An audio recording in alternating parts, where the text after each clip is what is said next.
Okay, so today we're attempting something, well, maybe a bit ambitious.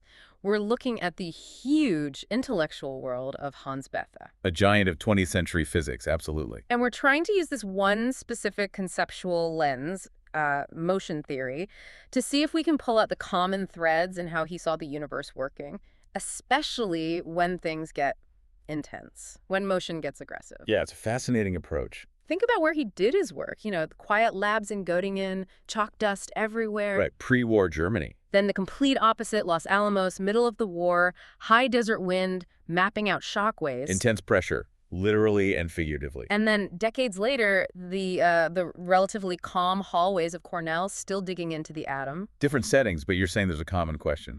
Exactly. The source material argues he was always asking, maybe implicitly, how does structured motion organize itself? How does it leak away? And how does it couple to other motions when the pressure is really on? And that's the core of this deep dive, using that question.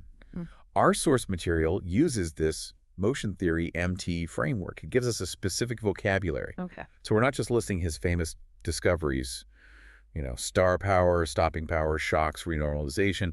We're using those as a roadmap. A roadmap to see how motion actually rearranges itself. Precisely. To get at the underlying rules he was uncovering across all these different fields, it's about the depot structure. Okay, let's unpack that core idea then, the one you mentioned he seemed to follow. Our sources highlight the central lesson from Bethe. Power is organized leak. What does that actually mean? Well, it's a great starting point because it shifts the focus. Yeah. He wasn't so interested in abstract things like potential energy. He was about quantifying rates. How fast do things happen? So in this MT language, power is, it's simply the rate that a system swaps one synchronized pattern for others. And the way it pays for that swap, the currency, is how motion leaks out or how it couples up to form something new. Right, leak and coupling. Okay, so let's apply that. Where better to start than the biggest systems he studied, stars. His Nobel Prize work. That's power under unimaginable stress. Absolutely. I mean, PT worked out the details of the proton-proton chain, the CNO cycle. Yeah. Basically how hydrogen fuses into helium. Yeah. That's what powers stars like our sun. The standard picture. The standard picture. But we can translate that using this MT language. Stellar fusion becomes retuning under enormous synchronization pressure. And that pressure, that's gravity, right? Using the MT vocabulary here, gravity isn't some mysterious force. It's just convergence. Yeah. Motion moving towards higher synchronization density. Exactly. It's like motion following the path of least resistance, phase-wise inwards, compressing the core relentlessly. Okay. And that compression forces the particles with their thermal jiggling to occasionally overlap these incredibly narrow windows where nuclear tunneling can happen. So the Coulomb barrier, the positive charge pushing protons apart, that's like a wall. A phase wall. Yeah, that's the term used. But quantum tunneling, for just a moment, opens a tiny coherence gate through that wall.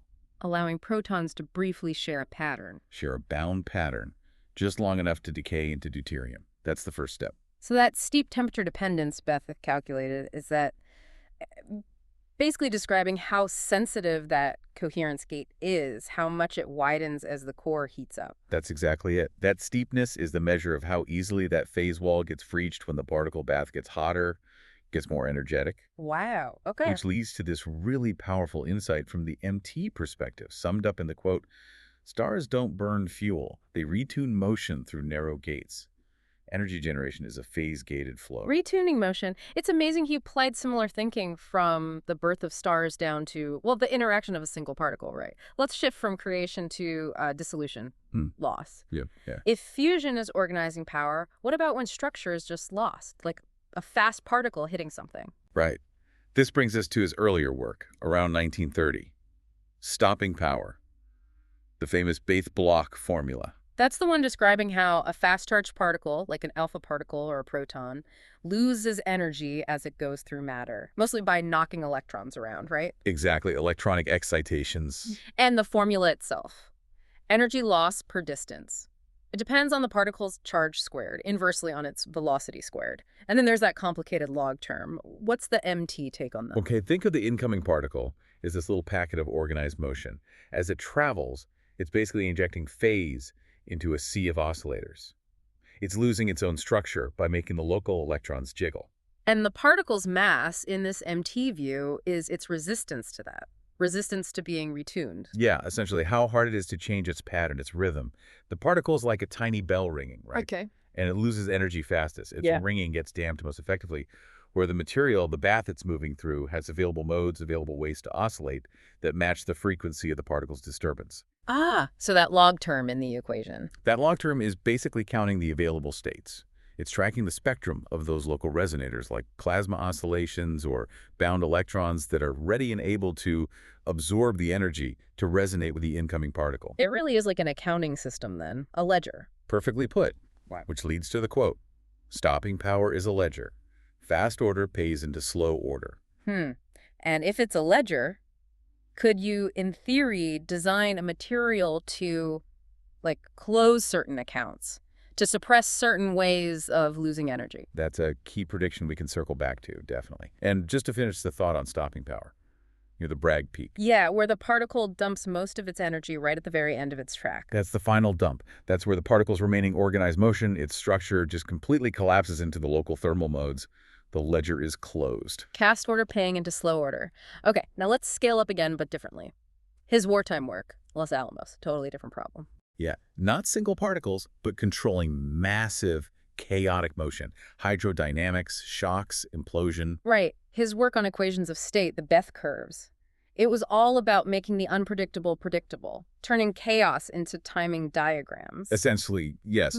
And from this MT perspective, what is a shock front? It's a sudden phase realignment of the bulk flow. A realign. Yeah, the organized kinetic motion, the material all moving in one direction, suddenly collapses. It forgets its direction and dumps that organized energy into random thermal motion, into heat. Yeah. All across a tiny, tiny distance. So the structure forgets its direction. That makes the quote perfectly clear. A shock is when bulk flow forgets and heat remembers. Exactly. And so the whole goal of implosion, like in the Manhattan Project, was about symmetric retuning of a solid, getting all the atoms to agree perfectly timed on a new, much denser configuration. That's the ideal, yeah. The huge challenge was minimizing jitter. Jitter meaning randomness, phase variance. Phase variance, exactly. Keeping everything in sync. You also had to shape the pressure waves. Precisely those are the motion gradients, using lenses and tampers. And you had to buffer any energy leak until the whole reconfiguration, the retuning, was complete. It's all about controlling the phase. Controlling the phase. And the sources mentioned this neat thought experiment.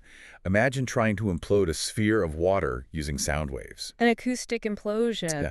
MT actually predicts that if you get the acoustic jitter below a certain threshold, the symmetry of the implosion should get dramatically better.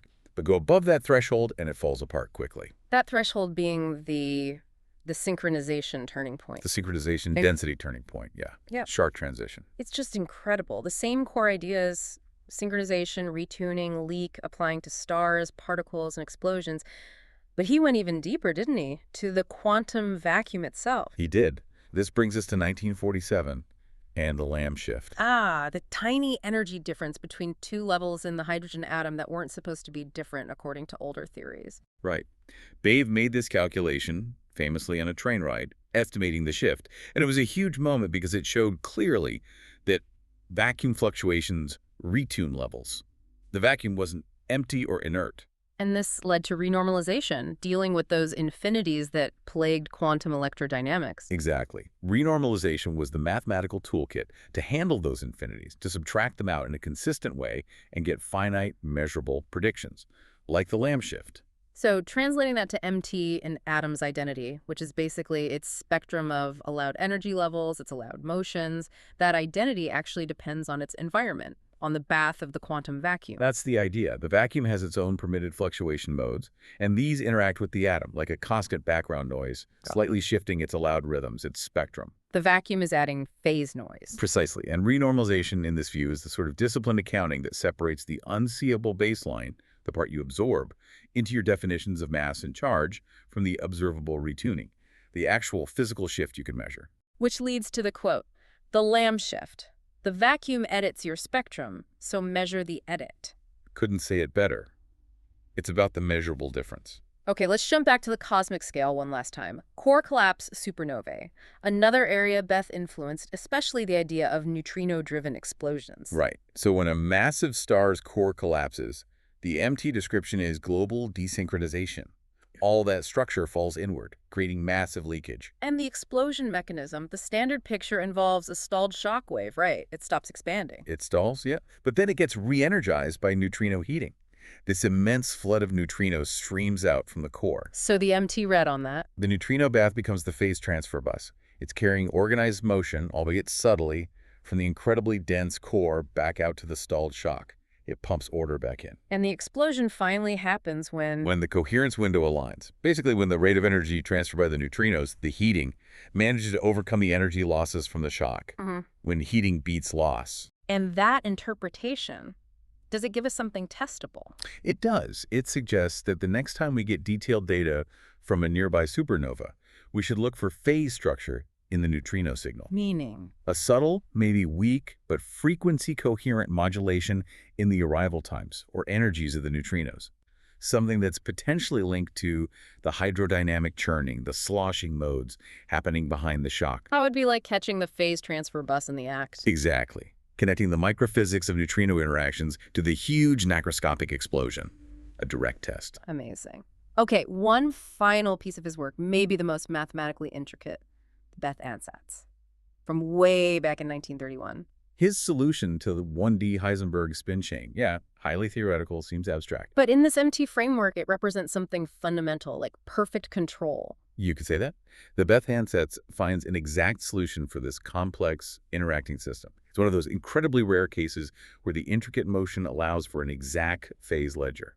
You can track every bit of order perfectly. So MT calls these kinds of systems max islands, maximum synchronization. Max islands, yeah. Yeah. Because the way the parts interact, their couplings, are just so finely tuned that they allow for non-messy rephasing after collisions. The books balance perfectly, every time. No leaks in the ledger. Which leads directly to the contrast. Integrability is discipline. Chaos is leak. That nails the tension, doesn't it? It runs through everything we've discussed. And is there a prediction from that? Yeah, a potentially testable one in things like cold atom systems. If you could engineer optical lattices to be very close to one of these integrable points, Tune them just right. MT predicts you'd see the system resist losing its quantum coherence for much longer, parametrically slower dephasing, and maybe even see echo-like revivals of the initial state because that phase ledger closes so cleanly. Wow. The consistency is really striking. Across decades, across fields from stars to spins to bombs, his core skill, it seems, was always turning that conceptual fog into hard numbers, into rates and spectra. That really feels like the core ethic here, yes. Hans Bethe, as a master of, what did the source call it? SRC engineering. Synchronization, retuning, and coupling. Yeah. He seemed to instinctively grasp how these applied everywhere. Stars, particles, shocks, the vacuum itself. His approach was always, boil it down to rates and spectra, then test it. Rigorously. And looking at his work through this MT lens, it doesn't just explain the past, it points towards new tests, right? You mentioned we'd circle back. Absolutely. It's not just historical analysis. Take stopping power again. That ledger idea becomes predictive. How so? Well, the stopping power is about the projectile's motion coupling to available modes in the material. What if you engineer the material to remove certain modes? Like creating phononic band gaps, things that forbid vibrations at certain frequencies. Exactly. MT predicts that if you do that, you should see a mode-selective reduction in the particle's energy loss. Not just because the material density changed, but because you specifically closed off certain channels in that energy ledger. Okay, that's a concrete materials science prediction. Very cool. What's another one, maybe connecting back to the quantum vacuum? Right. The vacuum editing the spectrum. What if you try to actively manage the vacuum? Make it quieter in some region, like in a squeezed vacuum cavity. You're suppressing fluctuations. You're buying coherence, in a way. You are buying coherence. Yeah. And MT predicts there's a precise thermodynamic cost. The amount of thermal entropy you have to pump out of the system to keep that vacuum quiet should directly match the amount of coherence you gained. It's an explicit equation. The entropy drop needed is basically proportional to the coherence bought. There's an energetic price for quantum silence. It ties information, thermodynamics, and quantum fields together. Incredible. So we started with power as organized leak. If we just for a second step outside physics, think about systems in our own lives, professional projects, social groups, maybe even personal habits. Yeah, the analogy holds, doesn't it? So the question for you listening is, what structure are you trying to organize right now? And where is the phase leaking? Where's the energy or focus escaping? Where are your coherence gates that need just the right conditions to open? Or where is the jitter, the randomness messing things up? It's a powerful lens. It certainly makes you think. Well, this has been fascinating. A real deep dive into Bethe's world through this unique lens. Thanks for joining us.